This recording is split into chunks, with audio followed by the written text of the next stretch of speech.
पुत्र बालक गर्भ में आए कि महाराज उस गर्भ के तेज से सारा ब्रह्मांड चमत्कृत होने लगा। सब देवता घबरा गए कि ये कौन आया इस दिति के गर्भ में। कश्यप जी महाराज ने कहा, दिति मैंने तुमको समझाया था कि संध्या काल के समय में ये कृत्य करना उचित नहीं है, तुमने नहीं सुनी? देखो तुम्हारे गर्भ में दो बहुत बड़े दुष्ट आए और ये दुष्ट पूरी पृथ्वी को हिला देंगे और इनका संहार करने के लिए साक्षात नारायण भगवान पधारेंगे। दिति ने सुना, महाराज तुरंत प्रायश्चित किया और प्रायश्चित करके बोली, महाराज मुझसे बहुत बड़ी गलती हो गई, अब तो आप मुझ पर कुछ कृपा कीजिए। बोले कि तुमने अगर प्रायश्चित किया है तो अब तुम्हारे यहाँ एक सुंदर भगवत पार्षद भी आएगा जिसका नाम था महाराज प्रहलाद जी। ऐसा पोता होगा कि तुम्हारे 7 पीढ़ियों को नहीं 21 पीढ़ियों को तर देगा। अब तो दिति के गर्भ से जब ये दोनों पुत्र बाहर आए तो महाराज एक दिन में जो वस्त्र को पहनाओ वो महाराज तुरंत छोटा पड़ जाए, ऐसे बढ़ने लगे जैसे कि कोई वेग बढ़ता है और छूते छूते इनका मस्तक स्वर्ग को छूने लगा। इतना पर्वताकार शरीर इनका हो गया। हिरण्याक्ष का मस्तक स्वर्ग को छूने लगा। उसी हिरण्याक्ष का 12 भगवान ने संहार किया। लेकिन ये हिरण्याक्ष कौन था? हिरण्यकश्यप कौन था? परीक्षित महाराज ने पूछा सुखदेव जी बाबा से कि बाबा ये कौन है, कहां से आए? कि एक बार नारायण भगवान अपने वैकुंठ में विश्राम कर रहे थे। 4 कुमार हमारे सनक सनंदन सनत कुमार चारों भैया भगवान का दर्शन करने गए वैकुंठ धाम। जैसे द्वार पर पहुंचे तो जय और विजय 2 भैया खड़े हुए। दोनों भैया जब खड़े हुए तो इनके भी 4 हाथ रहते हैं वैकुंठ में, जिसके भी देखो सब नारायण के समान होते हैं। जैसा नारायण का दर्शन होता है चतुर्भुज स्वरूप, शंख चक्र गदा पद्म, ऐसे ही सब द्वारपालों के हाथ में भी होते हैं। और ये अपने आप को विष्णु भगवान का मालिक समझ बैठे। कहीं भी ये 4 कुमार जाते आते कोई इनको रोकने वाला नहीं, लेकिन अहंकार बस इन द्वारपालों ने उनको वही दरवाजे पर रोक दिया। उन्होंने कहा, भाई हमको क्यों रोका है तुमने? नहीं महाराज, अभी आप नहीं जा सकते हो, हमारे प्रभु अभी विश्राम कर रहे हैं। उन्होंने अपने अंतःपट से प्रभु का दर्शन किया तो प्रभु तो अपने आनंद से सिंहासन पर बैठे। दर्शन किया, सनत कुमारों को बड़ा क्रोध आया कि आज तक हमको किसी ने नहीं रोका और ये दुष्ट पापी हमें हमारे प्रभु के दर्शन में भी नहीं करने देते। तुरंत शाप लिया, जाओ तुम 3 जन्म के लिए इस भूतल पर चले जाओ। बहुत झूठ बोलने की तुमको तुम्हारे अंदर में प्रवृत्ति आ चुकी है, जाओ तुम भूतल पर 3 जन्म तक दुष्ट प्रकृति में ही जाकर के रहो। वही दोनों द्वारपाल हिरण्याक्ष हिरण्यकश्यप बने, रावण कुंभकर्ण बने और कंस और शिशुपाल बने। ये 3 इन दुष्टों के यहाँ पर में जन्म हुए इस भूतल धरा पर। सुखदेव बाबा कहते हैं, राजन इस सृष्टि में जितने भी जीव आते हैं सबको धर्मानुगत होकर के आश्रमों का पालन करना पड़ता है। महाराज मनु ने शत्रुपा के साथ विवाह किया और उन्होंने मैथुन सृष्टि से 2 पुत्र और 3 कन्याओं को जन्म दिया। प्रेम से बोलो राधे राधे। राधे राधे।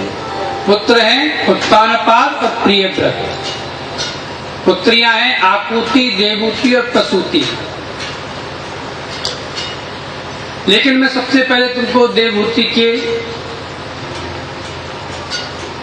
प्रसंग के बारे में कहूंगा,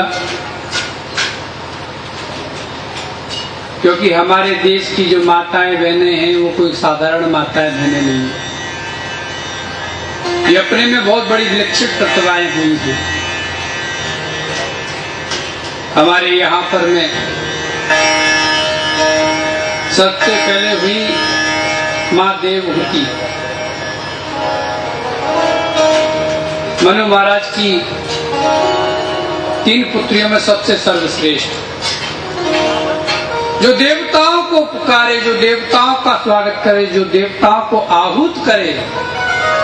देव आहुति इति देवहूति, देवताओं को बुलाए और उन देवताओं को कि भी देव जो है हमारे परम ब्रह्म श्री कृष्ण, उनका भी प्रादुर्भाव उनके कोख से हो, ऐसी धन्य माता श्री देवहूति। अब इनके लिए वर भी तो ऐसा चाहिए, श्रेष्ठ होना चाहिए। अब श्रेष्ठता को अगर श्रेष्ठ नहीं मिले तो जोड़ा सुंदर नहीं दिखे। माँ देवहूति के लिए सुंदर वर ढूंढना है। मनु महाराज को चिंता लगी हुई है कि मेरी इस पुत्री के लिए एक सुंदर योग्य वर मिल जाए इसके लिए, जो इसके मन की भावनाओं को समझ सके। नारद जी महाराज आए, मनु महाराज से कहा कि आप क्यों चिंता करते हो? ब्रह्मा जी की छाया के पुत्र हैं करदम जी, जिन्होंने अपनी इंद्रियों का दमन कर रखा है। ऐसे करदम महाराज इनके लिए सबसे सुंदर वर हैं। और करदम महाराज कहाँ हैं? पहाड़ पर तपस्या कर रहे हैं। देखिए, हमारे पहले समय प्राचीन काल में एक सुंदर स्त्री को प्राप्त करने के लिए भी तपस्या करते थे महात्मा लोग। एक सुशील धर्म पत्नी के रूप में भी तपस्या करते थे कि कहीं सुशीला मिल जाएगी तो हमारा गृहस्थ स्वर्ग बन जाएगा। और कोई आ गई ऐसी वैसी तो क्या होगा?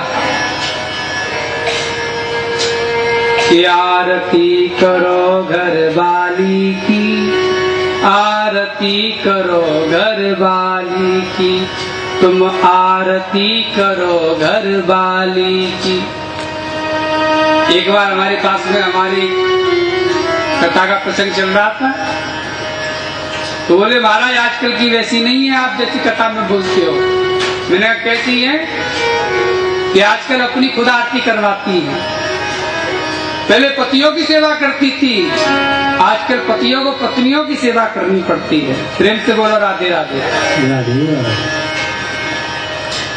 कैसी आरती करते हैं? क्योंकि जोर जोर से जय हो और करते हैं कि 2 हाथ उठाकर जय बोलो जीजा जी तुम साली की, आरती करो घर वाली की, आरती करो घर वाली की। ये है कलयुग। दोनों हाथ उठा लेते हैं, क्योंकि पत्नी को खुश नहीं किया, उसके परिवार को खुश नहीं किया तो क्या घर में रह सकते हैं? महाराज एक दिन हमारी बेटी घोड़ा से हो गई। हमने कहा भाई घोड़ा तुम बड़े प्रसन्न दिख रहे हो, क्या बात है? बोला अभी अभी एक को पहुंचा करके आ रहा हूं। हमने कहाँ पहुंचाया है भाई? बोले आप नहीं जानते हो। मैंने कि नहीं जानता हूँ। बताइए तो सही, अभी एक्सपीरियंस नहीं है ना। बोले अभी अभी एक को बारात पहुंचा करके आया हूँ। जब घोड़ा पर दूल्हा बैठ करके जाता है तो कितना प्रसन्न होता है। उस दिन अपने आप को महाराज साक्षात नारायण का अवतार समझता है और बड़ा ताज वाज लगा करके, सुंदर वस्त्र धारण करके और बगल में कटार वटार लगा करके, और जब बारात चलती है और घोड़ा के आगे जब लोग नाचते हैं, बड़े प्रसन्न हो करके नाचते हैं कि बेटा खूब हंस ले आज तू, आज तेरी हंसने की ये अंतिम रात्रि होगी, उसके बाद तू हंस नहीं सकेगा।